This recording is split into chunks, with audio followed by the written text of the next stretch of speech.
The Chesterfield Mall was the pride of its town.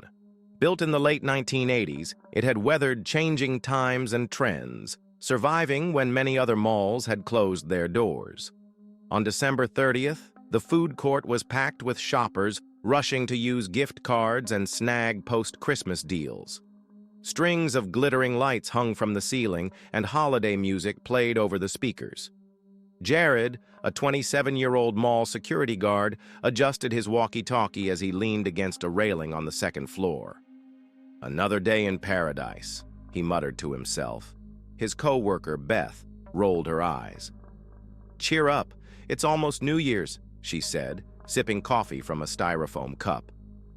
"Yeah, and I'll be here at midnight chasing kids off the arcade machines," Jared replied, watching a group of teenagers race down the escalator. But his boredom didn't last long.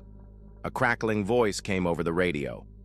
"Jared, Beth, need you at the west parking lot. Sinkhole opened up near the entrance. Maintenance is on the way, but we need crowd control." "A sinkhole? Here?" Beth asked, surprised. "Guess the town's falling apart like the mall," Jared said, grabbing his jacket. When they arrived at the west lot, the sinkhole was already cordoned off with orange cones and caution tape. It was massive, at least 20 feet wide, and eerily dark, the bottom invisible in the fading daylight. A maintenance worker stood nearby, nervously smoking a cigarette. "Think someone's down there?" Jared asked, peering into the void. "Nah, it's probably just unstable ground," the worker replied. "Old construction, bad weather, you know the drill." Beth squinted at the edge of the hole. "Are those headstones?" Jared frowned and leaned closer. Sure enough, pieces of weathered stone jutted out of the dirt. The faint outlines of names and dates were visible beneath layers of grime. "What the hell?" Jared muttered. "Was this place built over a cemetery?" The maintenance worker laughed nervously. "Nah, they would have moved the bodies. Right?" Beth didn't answer. She was staring at something deeper in the hole, a glint of metal reflecting the setting sun. "There's something down there," she said, pulling out her phone to snap a photo. That night, as the mall closed, Jared couldn't shake the feeling that something was wrong. He patrolled the dimly lit halls, the usual sounds of cleaning crews and mall music replaced by an unsettling silence. At 10:45 p.m., his walkie crackled to life. "Jared, you near the storage rooms?" "Yeah, why?" "Got a report of weird noises coming from the east wing. Could be rats or something." Jared sighed and made his way to the storage area. The air grew colder as he approached, his footsteps echoing loudly. He opened the heavy door and stepped inside, the weak beam of his flashlight cutting through the dark. "Hello?" he called out. The storage room was empty, filled with rows of shelves stacked with forgotten decorations and unused displays. But something felt off. Jared's flashlight flickered, and for a moment he thought he saw movement in the shadows. Then he heard it, a low whisper, faint but unmistakable. "Help us." Jared froze. The whisper came again, this time louder. "Help us! Find us!" A loud crash behind him made him spin around, his flashlight illuminating a toppled shelf, but no one was there. "Beth," he said into his walkie, his voice shaking. "Get over here." "What's going on?" Beth replied, her voice crackling with static. "I don't know," Jared said, "but something's not right." Before she could respond, the flashlight flickered again, and the whispers grew into a chorus. Jared backed away, his heart pounding, but his foot slipped on something cold and wet. He looked down to see a puddle of black liquid spreading across the floor, and then he saw them. Faint figures emerged from the shadows, translucent shapes with hollow eyes and skeletal hands. They reached toward him, their voices overlapping in desperate pleas. "Return us! Remember us!" Jared bolted from the room, slamming the door behind him. He didn't stop running until he reached the main hall, his breath ragged. Beth was waiting for him, her expression alarmed. "What happened?" she asked. Jared shook his head. "We need to get out of here, now!" As he spoke, a deep rumble echoed through the mall, shaking the floor beneath their feet. The lights flickered, and the distant sound of something collapsing made Jared's blood run cold. The whispers followed them. The mall was eerily silent as Jared and Beth hurried through its darkened corridors. The flickering lights above cast unsettling shadows that seemed to move on their own. Jared's heart pounded as he replayed the events in the storage room, the whispers, the black liquid, and the ghostly figures reaching for him. "We need to tell management," Beth said, gripping her flashlight tightly. "Whatever's happening here, it's not normal." "You think they'll believe us?"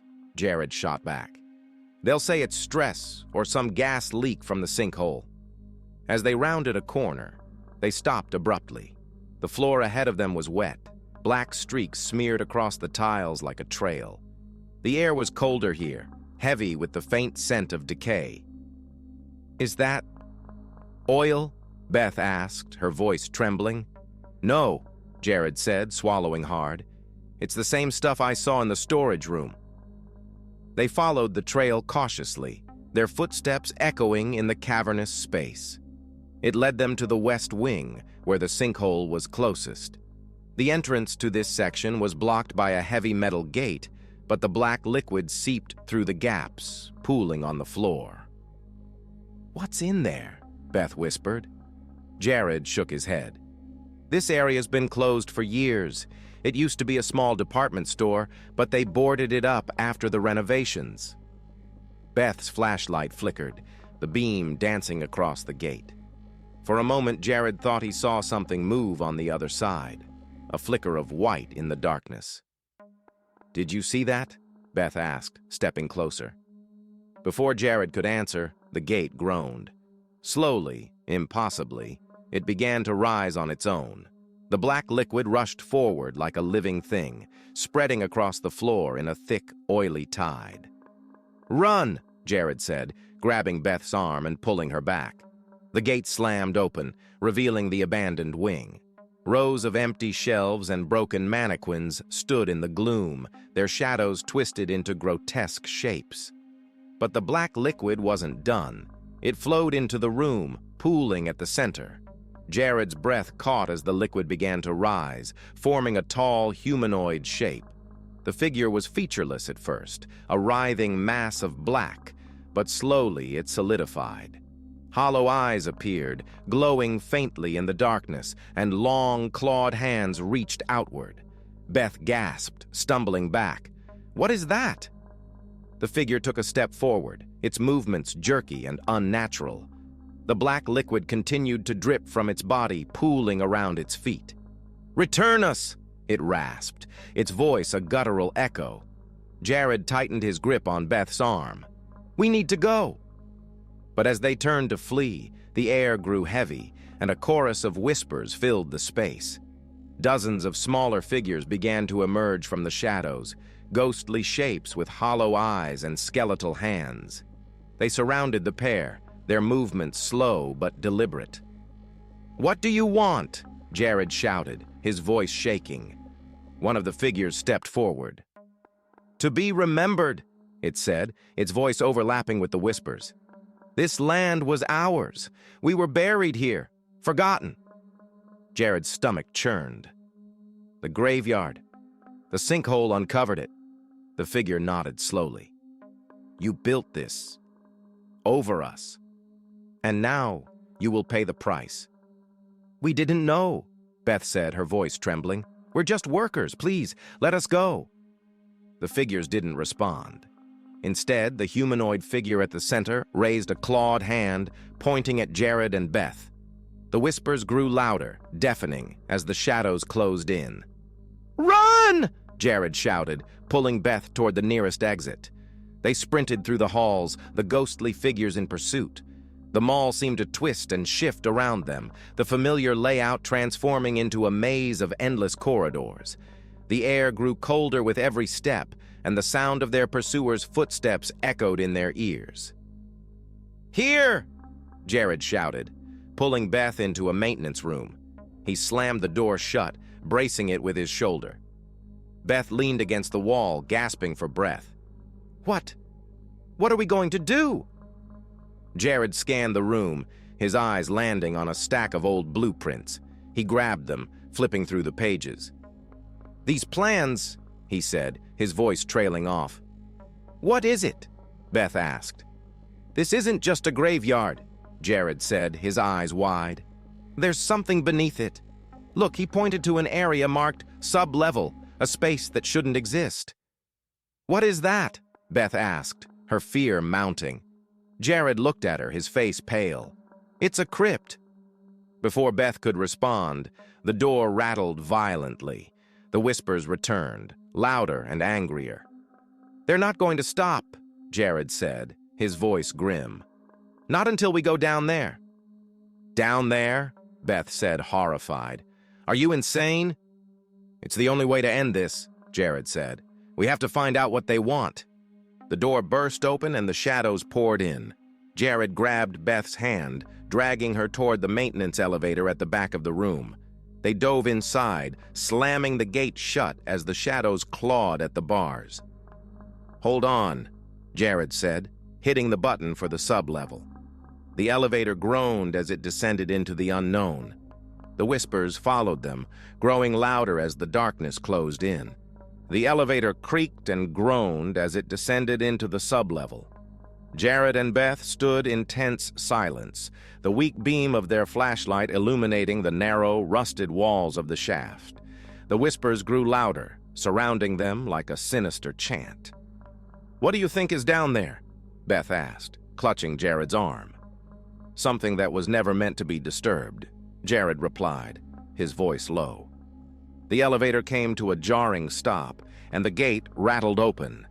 The air was icy cold, carrying the stench of damp earth and decay. Before them stretched a long, arched hallway, its stone walls covered in moss and ancient carvings. Jared's flashlight flickered, casting distorted shadows that seemed to writhe against the walls. This is a crypt, Beth whispered, her voice barely audible. Jared nodded, stepping cautiously into the hallway. Each step echoed, the sound swallowed quickly by the oppressive silence. The carvings on the walls depicted scenes of burial rites and mourning, but the faces of the figures were strangely distorted, their features erased or melted into grotesque shapes. At the end of the hallway stood a massive stone door, its surface engraved with symbols Jared didn't recognize. The black liquid from above pooled at its base, pulsing faintly as though alive. This is where it's coming from, Jared said, pointing to the door. Beth hesitated, her eyes locked on the liquid. Do we open it? Do we have a choice? Jared replied. The whispers intensified as Jared placed his hands on the door. The stone was freezing to the touch, and his palms burned as though the carvings were cutting into his skin. With a deep breath, he pushed. The door groaned, grinding against the floor as it opened just enough to reveal the darkness beyond.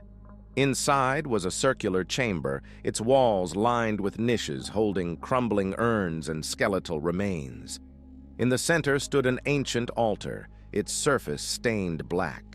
Above it hung a single figure, humanoid but twisted and grotesque. Its limbs were impossibly long, and its face was a hollow void. Chains bound it to the ceiling, but they trembled as though barely holding it in place. Beth gasped, pulling Jared back. What is that? I don't know, Jared said, his voice barely above a whisper. The figure's head tilted, its void-like face turning toward them. The whispers ceased, replaced by a deep, guttural voice that reverberated through the chamber. You should not have come. Jared stepped forward, his hands trembling. We didn't mean to disturb you. We just want to end this. The figure's chains rattled, and the black liquid began to seep from the walls, pooling around their feet. You cannot undo what was done. This place was ours, stolen from us, defiled. Beth clutched Jared's arm, her voice trembling. What do you want? To be remembered. the figure said. "To be set free." The altar began to glow faintly, and the carvings on the walls shifted, forming words Jared could barely decipher. One phrase repeated over and over. "The price must be paid." "What does it mean?" Beth asked, panic rising in her voice. Jared stared at the glowing altar, the weight of the situation pressing down on him. "It wants a sacrifice." The figure's chains snapped, and it dropped to the altar, its hollow face inches from Jared's. "Choose," it rasped. "One must stay." "No," Beth said, shaking her head. "There has to be another way." The chamber trembled, and the liquid began to rise, swallowing the urns and skeletons. The figure loomed over them, its clawed hands reaching out. Jared's mind raced. He had to think of something, anything. His eyes fell on the carvings, the symbols glowing faintly. "Wait!" he shouted. "What if we remember you? What if we tell your story?" The figure paused, its movements slow and deliberate.